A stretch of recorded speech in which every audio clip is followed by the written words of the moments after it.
Salam tak tergoyahkan. Mari kita bangun keberanian melalui menghitung kembali berkat-berkat Allah bagian kedua.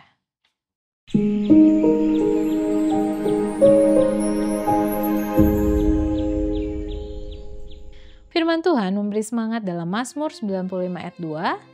Biarlah kita menghadap wajahnya dengan nyanyian syukur, bersorak-sorak baginya dengan nyanyian mazmur.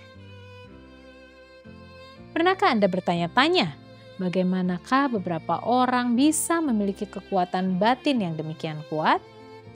Mereka sepertinya memiliki kemampuan luar biasa untuk menangani kemalangan. Apakah yang membuat pemenang hadiah Nobel dari Rusia, Alexander Solzhenitsyn, menemukan kebebasan sedemikian rupa? Sekalipun dalam keadaan mengerikan di penjara Rusia. Apakah yang membuat Viktor Frankl bertahan hidup setiap tahun dalam kamp konsentrasi di mana rata-rata pengharapan hidup adalah 90 hari? Bagaimanakah Corrie ten Boom keluar dari kamp penjara Ravensbrück tanpa cedera? Jawabannya terletak pada satu kata, yaitu bersyukur. Solzhenitsyn, Frankl, dan ten Boom semuanya memperkembang roh bersyukur atas apa yang mereka miliki.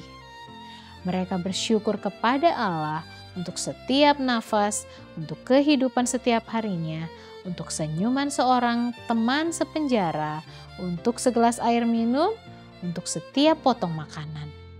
Sikap bersyukur ini mengangkat mereka di atas lingkungan mereka yang suram.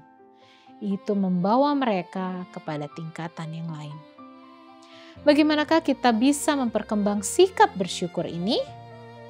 Mari kita kembali 2000 tahun ke belakang pada satu penjara di Roma.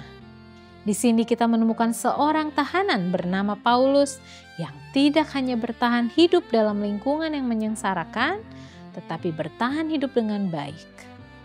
Mari kita temukan rahasianya, bagaimana menangani stres dalam hidupnya sendiri. Membaca surat kepada orang-orang Filipi yang dituliskan dalam ruang bawah tanah Roma yang gelap dan lembab, kita akan segera tertegun. Rasul tidak benci, ia bersyukur. Ia tidak mengeluh, ia bersuka cita.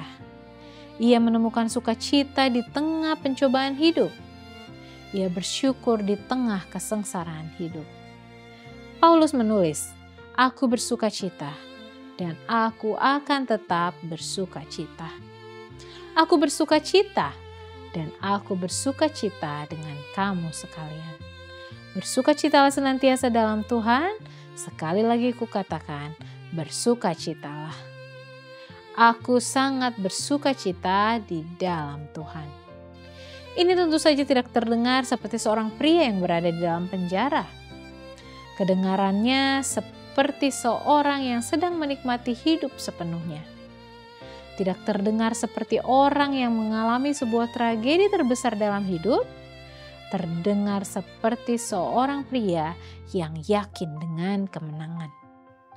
Rasul Paulus terbuka kepada sumber kekuatan rohani yang jauh lebih besar daripada dirinya sendiri. Ia mampu bergembira karena ia menemukan sumber segala sukacita. Ia berada dalam keadaan damai sejahtera karena ia menemukan sumber kedamaian. Ia bersyukur karena menemukan Dia yang menjadi sumber segala rasa syukur. Di dalam Kristus kita dapat bersyukur setiap hari, besok, dan selamanya. Dengan menghitung kembali berkat-berkat Allah bagian kedua, mulailah hari Anda dengan tak tergoyahkan.